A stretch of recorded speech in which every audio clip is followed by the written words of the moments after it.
Assalamualaikum warahmatullahi wabarakatuh. Perkenalkan, nama saya Cikasis Indiani dari 10 Akuntansi 3. Di sini saya akan mengulang materi tentang kesehatan dan keselamatan kerja. A. Kesehatan dan keselamatan kerja.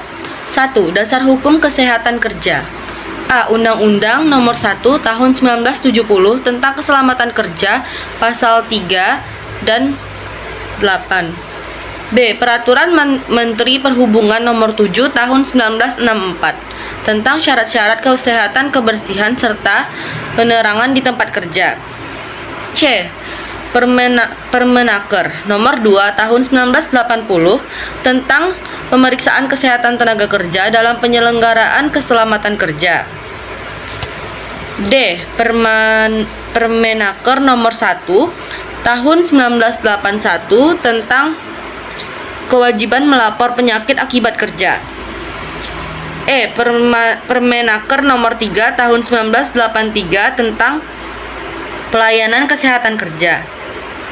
F. Permenaker Nomor 1 Tahun 1998 tentang penyelenggaraan pemeliharaan kesehatan bagi tenaga kerja dan manfaat lebih baik dari paket jaminan pemeliharaan kesehatan dasar Jamsosteh.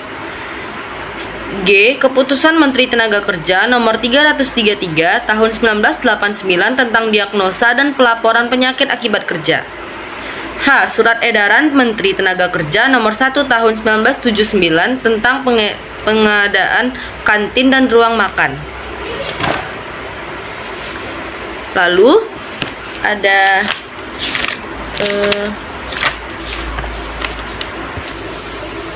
2. Kesehatan dan keselamatan kerja. Kesehatan kerja adalah keadaan sosial, jiwa, dan raga pekerja yang nyaman dan sejahtera yang memungkinkan setiap pekerja bekerja secara produktif tanpa membahayakan diri sendiri, teman kerja, sekeluarga, masyarakat, dan lingkungan sekitarnya.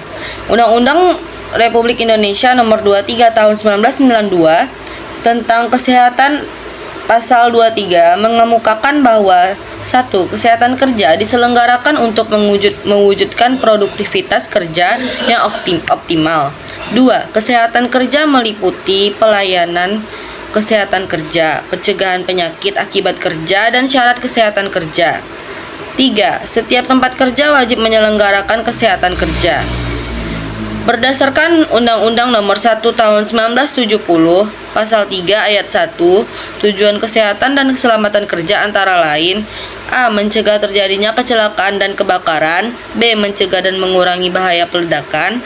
C. Memberi kesempatan dan menyelamatkan diri pada waktu ada kejadian yang berbahaya. Dan masih banyak lagi. 3. Perlindungan tenaga kerja. Tenaga kerja adalah setiap orang yang mampu melakukan pekerjaan guna menghasilkan barang dan jasa, baik untuk memenuhi kebutuhan sendiri maupun untuk masyarakat. Perlindungan tenaga kerja dikelompokkan menjadi 3, yaitu A. Perlindungan sosial, B. Perlindungan teknis, C. Perlindungan ekonomis. Perlindungan sosial yaitu suatu perlindungan yang berkaitan dengan usaha kemasyarakatan dengan tujuan memungkinkan pekerja mengenyam dan mengembangkan kehidupannya sebagaimana manusia pada umumnya, dan khususnya sebagai anggota masyarakat dan anggota keluarga. Perlindungan sosial disebut juga kesehatan kerja, contohnya asuransi sosial.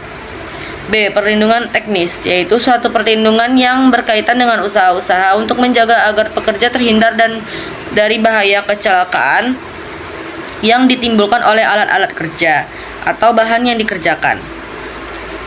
C. Perlindungan ekonomis, yaitu suatu jenis perlindungan yang berkaitan dengan usaha-usaha untuk memberikan kepada pekerja suatu penghasilan yang cukup guna memenuhi keperluan sehari-hari baginya dan keluarganya, termasuk dalam hal pekerja tidak mampu bekerja karena sesuatu di luar kehendaknya. Perlindungan ekonomis disebut juga jaminan sosial. 4. Jaminan sosial tenaga kerja adalah salah satu bentuk perlindungan sosial untuk menjamin seluruh rakyat agar dapat memenuhi kebutuhan dasar hidupnya.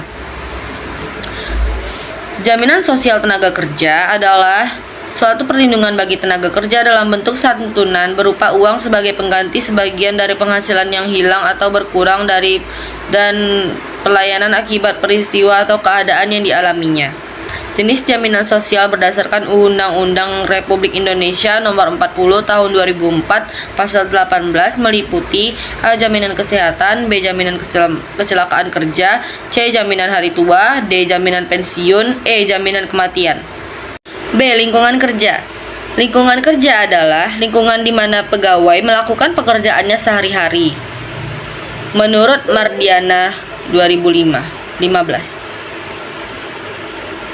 Lingkungan kerja yang baik adalah lingkungan kerja yang aman, tentram, bersih, tidak bising, terang, dan bebas dari segala macam ancaman dan gangguan yang dapat menghambat pekerjaan. 2. Jenis lingkungan kerja secara garis besar. A. Lingkungan kerja fisik, yaitu semua yang terdapat di sekitar tempat kerja yang dapat memengaruhi pegawai baik secara langsung maupun tidak langsung. Lingkungan kerja fisik yang baik menurut Siagian 2001-57 adalah sebagai berikut. Yang pertama, bangunan tempat kerja selain menarik dipandang juga dibangun dengan pertimbangan keselamatan kerja. Yang kedua, ruang kerja yang longgar, artinya penempatan orang dalam suatu ruangan tidak menimbulkan perasaan sempit. Yang ketiga, tersedianya peralatan yang cukup memadai. B. Lingkungan kerja non-fisik. Menurut Sedarmayanti, lingkungan kerja non-fisik adalah semua keadaan yang terjadi yang berkaitan dengan hubungan kerja, baik dengan atasan maupun dengan sesama rekan kerja ataupun hubungan dengan bawahan. Lingkungan kerja non-fisik yang memengaruhi perilaku yaitu struktur kerja, tanggung jawab kerja, perhatian dan dukungan pemimpin, kerjasama antar kelompok, dan kelancaran komunikasi. 3. Faktor yang memengaruhi lingkungan kerja menurut Sedarmayanti adalah sebagai berikut. Yang pertama, penerangan. Yang kedua, temperatur. Yang ketiga, kelembapan. Yang keempat, sirkulasi udara. Yang kelima, kebisingan. Yang keenam, getaran mekanis. Yang ketujuh, bau-bau. Yang kedelapan, tata warna dan dekorasi. Yang kesembilan, musik. Yang kesepuluh, keamanan. Sekian dari saya, Cikasis Indiani. Mohon maaf bila ada kata yang salah. Assalamualaikum warahmatullahi wabarakatuh.